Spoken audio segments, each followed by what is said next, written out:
Okay, time to take a look at the right angle clamp positioning squares. You got plenty of feet. Oh, that's actually kind of cool. So this actually comes with foam padding on the side, so you can press this up against the wood. You don't have to worry about damaging it. That's a nice touch. So you got a bunch of these plastic thumb screws, and they've got a brass insert, so we don't have to worry about damaging these. And that is going to thread onto these L's, which will then sit inside these squares. So you can just choose whichever hole that you want. We can lock this down so it will lock down the wood from the inside, or we can spin it around and we can lock it down from the outside.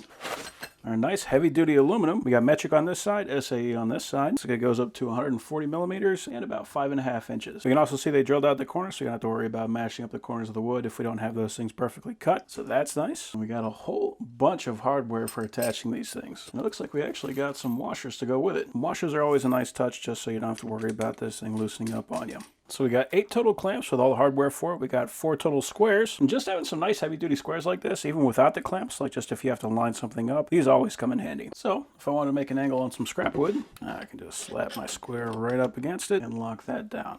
I really like having that cushion there. For most projects, you can get away with using just 1 clamp, but if you have a very heavy-duty project, or if you got something where you're like spreading glue across a long length, then you can use 2 or even up to 8 just on one side. And we can see this board is actually a little bit shorter, but that's okay because this clamp is strong enough that when we attach it, it'll actually hold that up. And then if we want to make it stronger, just add more clamps.